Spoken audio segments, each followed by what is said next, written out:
probably choose a life of no pain and no suffering. That's what we would choose for our life. And when it comes to our kids, I see this even, being a parent. We don't want our kids to go through struggles and setbacks and difficulties. We even kind of go to extreme lengths to protect them from that. I was reading this experiment done by a psychologist. His name is Jonathan Haidt. He presents this hypothetical exercise. He says, imagine that you have a child that is about to be born, and just before that child is born, you are handed a script of their lives. And you have the opportunity to read the entire story of your child's life before they're born. And he says, imagine that you're given an eraser, and you have 5 minutes to edit their story. Well, what would you read there? Well, you'd read different hardships, you'd read setbacks, you'd read challenges. You read different hardships. So maybe you come across, you start reading your child's story and you see that they have a learning disability. While reading comes easy for some kids, it's not easy for your child, and so there's a struggle. And then you read a little bit farther and your child has a best friend in high school and that best friend dies from cancer.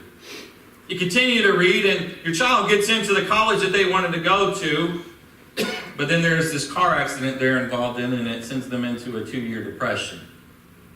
You read a little bit farther into their story and you see that they get a good job, but then there's this economic downturn and they have to file bankruptcy. You read through your child's story, what would you begin to erase? I imagine that for most of us, we would begin to erase the learning disability. We would erase the childhood friend, the high school friend that died from cancer. We would erase those hardships and those pains and those setbacks that our child was going to experience. But you have to ask yourself the question, is that what is really best for them? Is that really what's best for their life? Because, what if you erase the one thing that is going to teach them to be compassionate? What if you erase the one thing, the one hardship that's going to show them how to be joyful in spite of any circumstances? What if you erase some pain and some suffering that ends up being the one thing that God uses the most to shape and to mold them into the person that He wants them to be? Because here's the one thing that I know. The number one contributor to spiritual growth, it's not preaching, it's not books, it's not small groups, but it's suffering, it's challenges, and it's setback. See, when we're faced with opposition and instead of shrinking away from it, we endure it, we go through it, we overcome it. If you have your Bibles this morning, I want you to turn to the book of Nehemiah. We're going to continue in our series. How many of y'all remember that we're still in Nehemiah?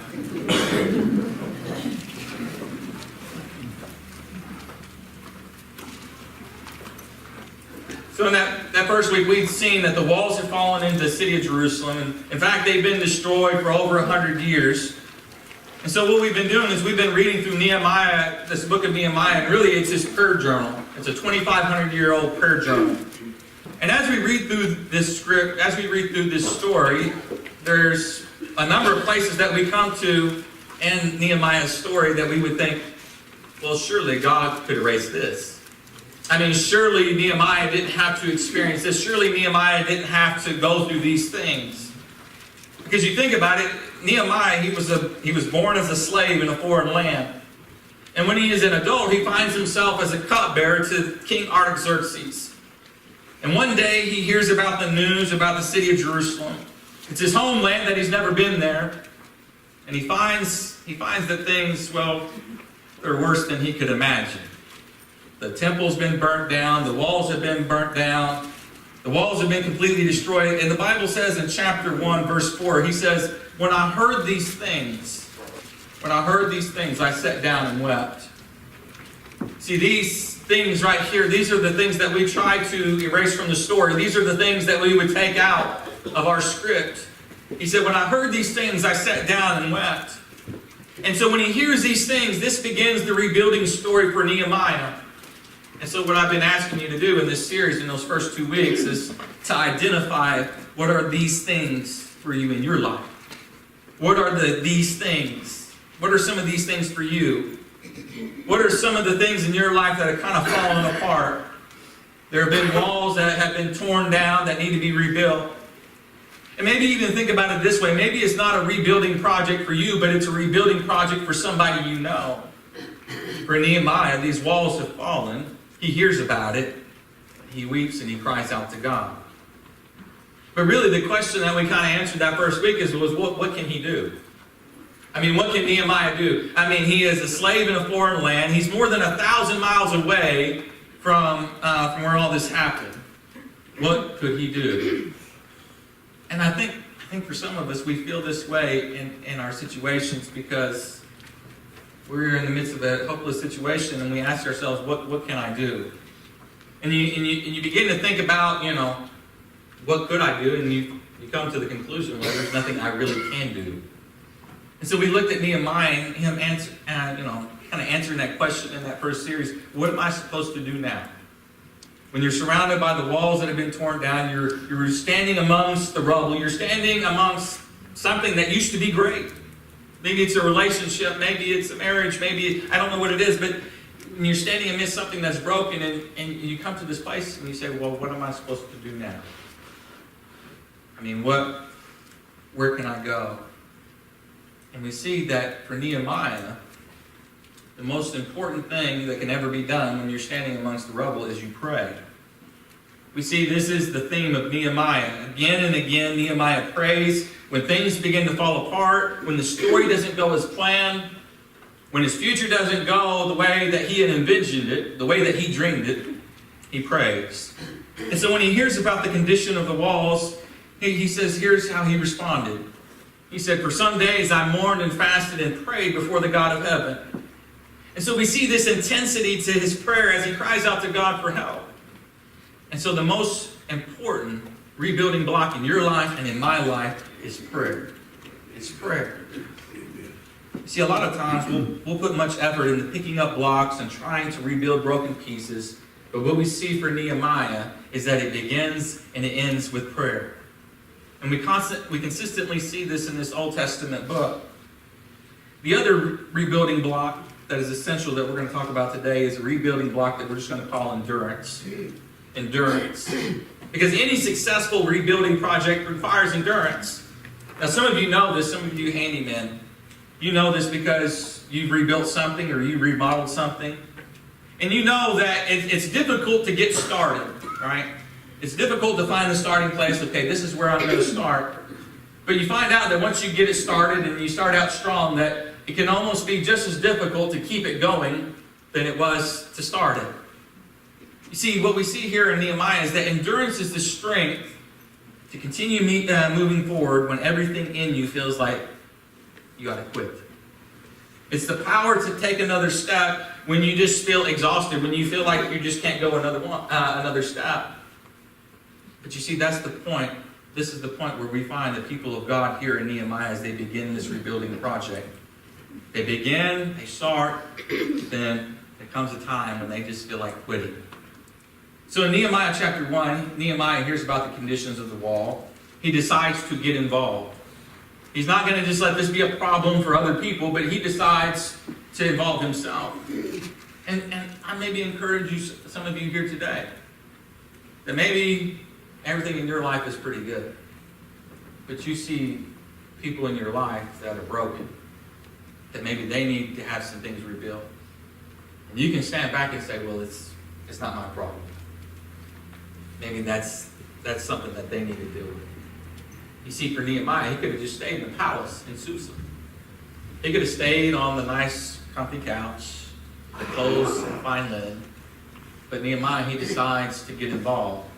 And so what we see with Nehemiah is that he goes from cupbearer to construction worker. Sometimes God calls us to get involved, and that means we've got to change the way that we've done things.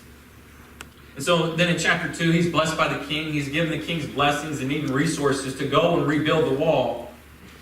But what we see as almost immediately as much as the work starts happening, actually before the work even starts happening, the opposition comes. And for all of you involved in any kind of rebuilding project, what I want to be really clear about this morning is that we have to understand and we have to expect that opposition is inevitable. That's why endurance is required, because opposition is inevitable. It will come. And we just have to come to this place that we expect this in our life. That if you agree that you're going to follow God and you're going to begin to rebuild some things, you're going to commit yourself spiritually to do some things. When you begin to follow God's call on your life to put together some things that have been broken, some things that need to be restored, you got to understand that Satan is going to come and he is going to create opposition. You see, at the core of God's character, he is a creator. He is a builder. That's the first thing that we see God doing, is that he begins to create, he begins to build. He redeems, he restores. That's who he is, essentially, in his character. But what do we see in Satan? What do we see in our enemy? That he is a destroyer. He is the one who tears down. And so you begin to rebuild, you begin to get serious about your spiritual life, or maybe about the life of somebody else. You've got to understand that when you try to rebuild what Satan has already torn down, opposition will come. Because, sometimes we think, well, because God has called me to do it, there shouldn't be any opposition. There shouldn't be any roadblocks. But you see, biblically, that is not what we see. Biblically, when we agree to follow God, when you when you are a part of a rebuilding and a part of his redemption plan, you have to expect that there's going to be opposition that comes. And an important part as we study this is that Nehemiah wasn't facing opposition because he was doing something wrong. It's because he was doing something right. And there might have been a point in this project where Nehemiah thought, you know what, maybe I missed God's plan here. Maybe I was kind of confusing this of what I wanted to do and what I wanted to see, because if this is really God's plan, shouldn't he have erased some of these things from the story? Shouldn't he have made a clean path, a clear path for me? But you see, that's not how it works when you're following God, when you're doing his work. You see, when we experience opposition and obstacles, most of the time it's because we are doing something right, not because we are doing something wrong. And so a good trail marker for us is that if we're not facing any opposition ever, then are we really on the path that God wants us to walk? I think Satan, he likes to make our path smooth for us. That way we are just complacent. We don't ever look to God. And I think there is this misunderstanding and even this conception about God is that, if I'm following God, then, he's going to make my marriage great. He's going to make my finances great. He's going to make my health great. And I say that because there's some junk theology floating around out there today, and it's becoming very prevalent today. It says, you know what, if you just follow God, you're going to follow Jesus, life is going to be good.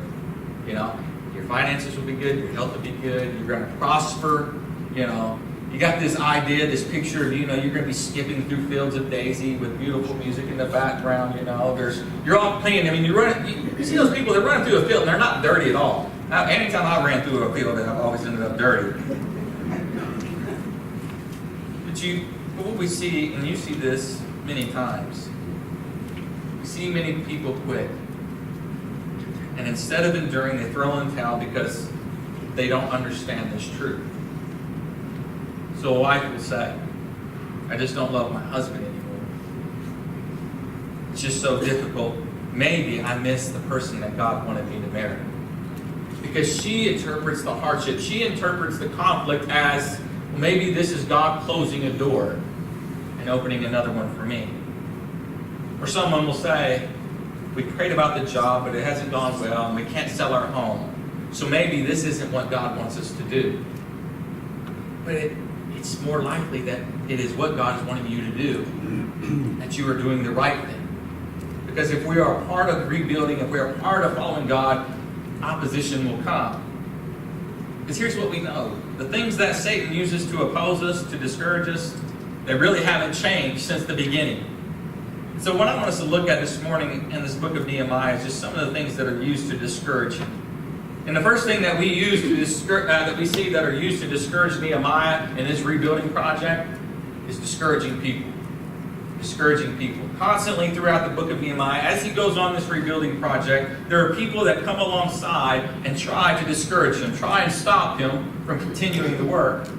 In verse 10 it says, when When Sanballat the Horonite and Tobiah the Ammonite official heard of my arrival, they were very displeased that someone had come to help the people of Israel. I mean, Nehemiah hasn't even begun to rebuild the walls, but they just heard of his presence into Jerusalem. And it says they were very displeased that someone had come to help the children of Israel. In verse 17, Nehemiah, he goes and he inspects all the gates. He looks at what is going to be required to rebuild these walls and rebuild the gates. He hadn't said anything to any of the people while he was there. But he went and gathered all the Jewish leadership and officials. And he said, but now I said to them, you know very well what trouble we are in. Jerusalem lies in ruin and its gates have been destroyed by fire. Let us rebuild the wall of Jerusalem and end this disgrace. He said, there's got to come a point that you're just tired of the brokenness, you're tired of the rubble, and you've got to do something. You've got to begin to rebuild. And it says in verse 18, then I told them about how the gracious hand of God had been on me, and about my conversation with the king. They replied at once, yes, let's rebuild the wall. So they began the good work. So Nehemiah, he goes and he tells them about how God had providentially had his hand upon Nehemiah, and he caused the beginning to make it an opportunity, give them access to rebuild the wall. And so they see God moving, and they say, okay, God's moving here, so we're going to go and we're going to be a part of it. But I know this, whenever you get a bunch of people together who are serious about God and wanting to follow him, you're always going to have two or three that are going to oppose him. It says, but when Sanballat, Tobiah, and Geshem, the Arab, heard of our plan, they scoffed contemptuously. What are you doing? Are you rebelling against the king, they asked? I replied, the God of heaven will help us succeed. We, his servants, will start rebuilding this wall, but you have no share, legal right, or historic claim in Jerusalem. And so when you're dealing with discouraging people, this is something that a motto, kind of a statement that I've told myself over the years being in the ministry, is that when you have discouraging people in your life, and you have people who are discouraging the work in your life, you've got to consider the source. You've got to consider the source of where the discouragement is coming from. For Nehemiah, he says, God of heaven will help us succeed. I understand the source of my help. But he also considers the source of the hate. He says, but you have no share, legal right, or historic claim in Jerusalem. You see, Sanballat, he was a Babylonian who was ruling over that Jerusalem province. But now the Persians own the Babylonians who own Jerusalem. So Sanballat, he's kind of like this puppet official. He's just kind of there. He doesn't really have any power. He just wants things to go back to the way they were before the Persians came. And Tobiah, he's an Ammonite slave. Remember, the Ammonites, they were one of the groups that God told the children of Israel, told Joshua to drive out from the land, to destroy them all. God passed judgment. Well, they didn't conquer all of them. And so, 500-600 years later, you see an Ammonite popping back up to discourage God's people. But you've got to consider the source. You've got to consider the source of where the discouragement is coming from. When you jump to chapter 4 and verse 1, it says, Sanballat was very angry when he learned that we were rebuilding the wall. He flew into a rage and mocked the Jews, saying in front of his friends and the Samaritan army officers, what does this bunch of poor feeble Jews think they're doing? Do they think they can build a wall in a single day by just offering a few sacrifices? Do they actually think they can make something of stones from a rubbish heap, and charred ones at that? Tobiah the Ammonite, who was standing beside him, remarked, the stone wall would collapse if even a fox walked along the top of it. So this is just kind of the cycle that we see in the book of Nehemiah. There are 7 times that we read that the people of God are making progress in the rebuilding efforts. And every time we read some phrase along the lines, when they heard. When they heard. The people of God are moving forward, but then there's others who hear about it. They're not involved in the process. They don't want to be involved in the process, but they hear about it. And they move in and they try to stop the rebuilding efforts. And maybe you have some people like this in your life. I mean, you have some Sanballats and some Tobiahs. You got some people in your life who discourage you, who say the wrong things at the wrong time. And here's what I've discovered. It can be very surprising the the folks in your life that do not encourage you but discourage you when you're trying to do the right thing. You had people in your life who, when you begin to get things right, when you begin to do something great, when you begin to follow God, you thought they would encourage you. You thought that they would be happy for you. You thought they would be supportive, but they don't. I mean, you thought it would be exciting to your spouse that you were going to make this spiritual commitment, that you were going to start getting more serious about reading your Bible, about prayer time, but they kind of just respond to you, kind of roll their eyes. Or maybe you decided to make some changes in your family. You decide we're going to change up our priorities a little bit, and you're surprised when friends and neighbors, they don't support you, they don't get behind you. In fact, they seem to discourage you even more. Why is that? Why is it that there are so many discouraging people? Why are there so many people who do not like to see other people build, create, be successful? It's because your rebuilding is an indictment against them. It is a threat to them, as we see in this text. Now, have you ever had a neighbor, one of these neighbors who has just this perfectly manicured lawn? You ever had a neighbor like that just keeps it? I mean, they use dark magic to make their lawn look like checkered, like baseball fields. I'm just telling you right now, that's not of God, because if that's the way God wanted it, He would have made the grass look like that. It's not natural. But you look at their grass, there's no dandelions ever, there's no weeds, there's no brown spots. We've got one of these people in our neighborhood, and he's right there on the corner, and every time I drive home, I see his lawn. And I just drive by him thinking what kind of jerk lives there, right? Because I don't like it. You know why? Because his perfectly manicured lawn makes my lawn look bad. And my lawn doesn't look great, but he's got it perfect. And he has it professionally done. He doesn't even do it on his own. He has it hired out. But you see, his commitment to excellence is an indictment against my mediocrity. I like mediocrity when it comes to the lawn. I like for it to look okay. I'm not going to let it, get up where you can lose a car in it. But his always looks perfect. And there's nothing wrong with having a perfect lawn, but it just makes us other people who are mediocre. It's a threat against us. That's what we see. This is what happens spiritually. When you begin to build something in your life, you're going to have some friends, you're going to have some people, even in your own family. You're going to have some neighbors who aren't going to like your rebuilding project, because your rebuilding is an indictment against them. And so you're going to choose, perhaps, to live your life differently as a follower of Christ. And we've talked about this. You have those people, well, I'll just say this. There's certain people who look at people who are more spiritual.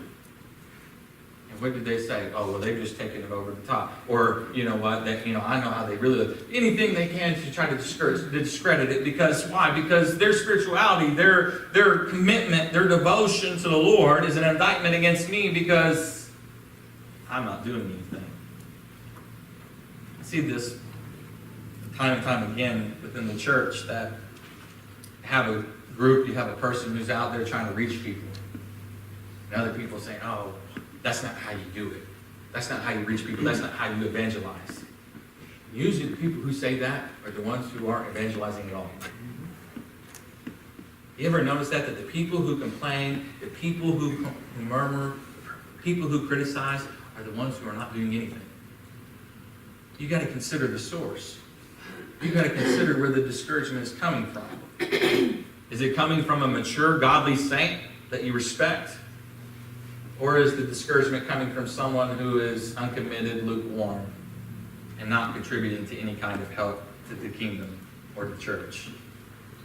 And so one of the things I would love for us, that I would encourage us as a church, is to encourage others who are rebuilding. Because like I said, maybe for some of you, it's a pretty good season in your life right now. Everything's kind of going good. You don't feel surrounded by the rubble. And there are just not too many broken pieces in your life. But I encourage you to go find people in your life who are rebuilding and just encourage them. Because I know this, just the right word at the right time can make all the difference in somebody's ability to endure. about 2 months ago, I was having a pretty rough week. And I don't know if it's written on my face when I'm having a rough week or not, but somebody in the church just sent me a Facebook message. And all it said was, I'm praying for you. Keep going. You're doing great. Because to be honest, I don't feel like I'm doing a great job at all any of the time. But it was a message at the right time that really lifted me up during the week. And so use your words to encourage. You see people who are trying. You see people who are working. You see people who maybe are standing around the broken pieces. And go and be an encouragement to them. Go get involved. Tell them that you're praying for them, that you can do this, that whatever you can do to help them rebuild, to help them do this together with the power of God, they will succeed. Nehemiah, he experiences the opposition of discouraging people, but it continues. The progress continues. If you look at verse 6, it says, so we rebuilt the wall till all of it reached half its height, for the people worked with all their heart. So this is good. They've reached the halfway point. But many of you know who started to build something that the halfway point really means nothing, does it? Because now you've made a mess, and now you've got really no option, that you just got to go forward. But sometimes the halfway point can be the hardest point. Because now you kind of put yourself into it. You've invested into it. But really, who knows how it's going to go. But this is what happens. In verse 10, they just wear out around the halfway point. It says, the people in Judah said, the strength of the laborers is giving out, and there is so much rubble that we cannot rebuild the wall. So we've worked at this. We really have. We've given it our best effort. We've been working. We've put in our best effort. But there is just so much work left to be done. There are so many broken pieces. There's just so much rubble. We can't get it cleaned out. And so I'd say another form of opposition is that you got discouraging people, but then you also have disappointing progress. Disappointing progress, where we work hard at something for a little while, but then we look around and there's just still so much more to do, and it's hard to endure through that. Have you ever started something and then halfway through or partway through and looked at how long it was going to take you to finish it, and then you decided, well, is this really worth it? I do it all the time, to be honest. Is it really worth it? And here comes this point for Nehemiah and the builders. They're exhausted, their strength is gone, their hearts are failing. And where do you go when you're halfway through? And I'd say there's probably some of you here this morning, you're at this point where you've done some work, you've made some effort, but then there's this part of you that says, you know what? My kids are too old to rebuild that wall. My marriage is too broken to continue to go forward. Or my friend is too bitter to mend that relationship. So you see, when there's discouraging people and there's disappointing progress, when we're trying to endure, what do we do? What do we do? Well, a couple simple lessons that are so powerful from Nehemiah is, first one is just keep praying. Just keep praying.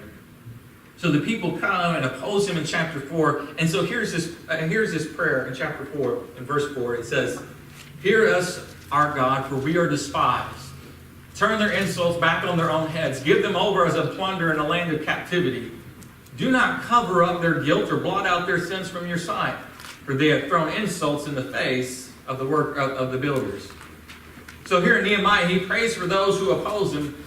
And you kind of notice he's not so much praying for them, but he's praying against them. He's really more praying for God to oppose them as they are opposing him. You say, that's kind of harsh. I thought Jesus told us to pray for our enemies. Sometimes we've also got to pray against your enemies. There are some enemies who hurt you emotionally, mentally, spiritually. There are some enemies who oppose the work of God. And here in Nehemiah, he gives us this truth that sometimes in your prayers you have to pray against. Because here's what we see in Nehemiah is that they keep coming at him. They keep coming at him. And Nehemiah, he very rarely interacts with them. Instead, he just he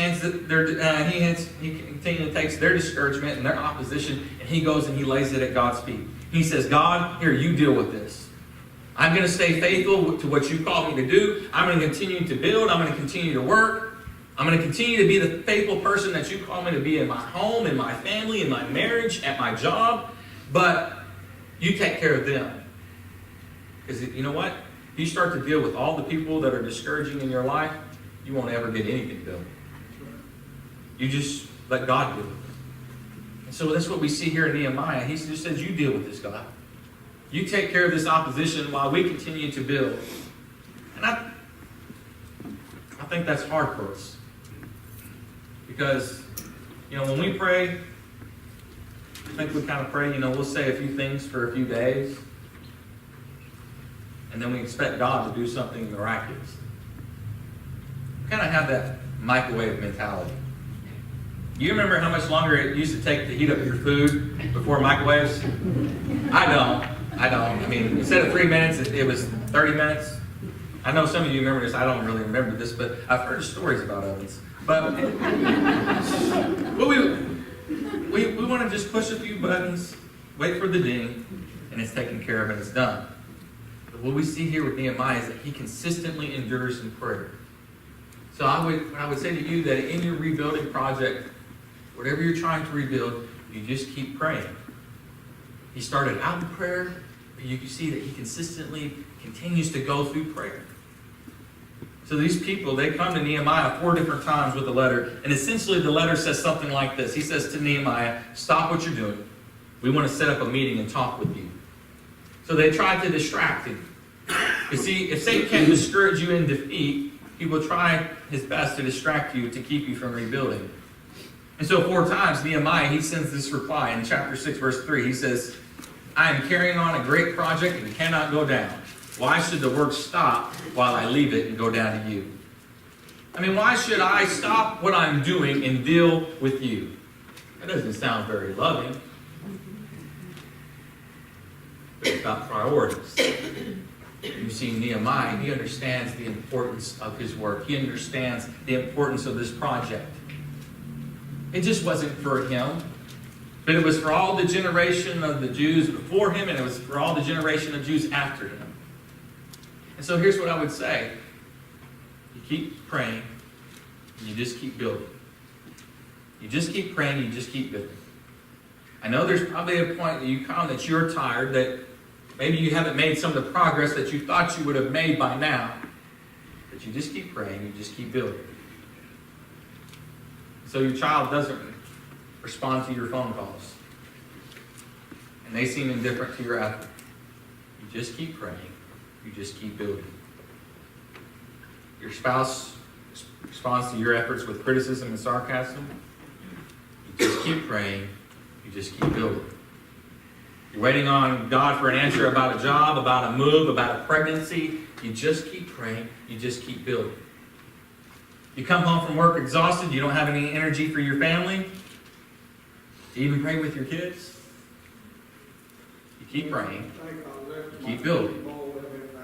Galatians chapter 6, verse 9 is a beautiful verse of Scripture. And I want us to read this out loud together. Let us not become weary in doing good, for at the proper time we will reap a harvest if we do not give up. So you don't give up, you just keep building. So here's what I know. For some of you, you're at a point right now where you've worked at this, you've tried it, you feel it, and you just come to this point that you just feel like you're quitting because you're not getting the progress that you thought you would see. At the point that you are most likely to quit, it's most likely the point where you're about to have a breakthrough, where you're about to see it turn around.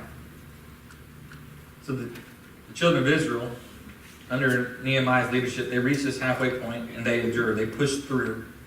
And in Nehemiah chapter 6, it records what happens. The wall is completed. And you think, well, out of all the opposition that they were facing under the circumstances, it's going to take years, right, to rebuild this wall. Anybody read ahead know how many days it took for them to rebuild the wall? 52. The wall was completed in 52 days. Now, with many of us, I think we'll probably give our best effort. I mean, we'll really put it out there for 5, 10, maybe 15 days. I mean, we'll really make some attempts to do some things differently, to bring about some change in our life. But my guess for many of us, if we could stick it out 52 days, we would really begin to see God change things and turn things around. We would really start to see where God begins to turn things around in the lives of the people that are around us. And when we talk about endurance, you can't talk about endurance without talking about Jesus, because Jesus is a perfect example of endurance. Because the Bible describes what Jesus did on the cross simply as endurance. That he endured the pain.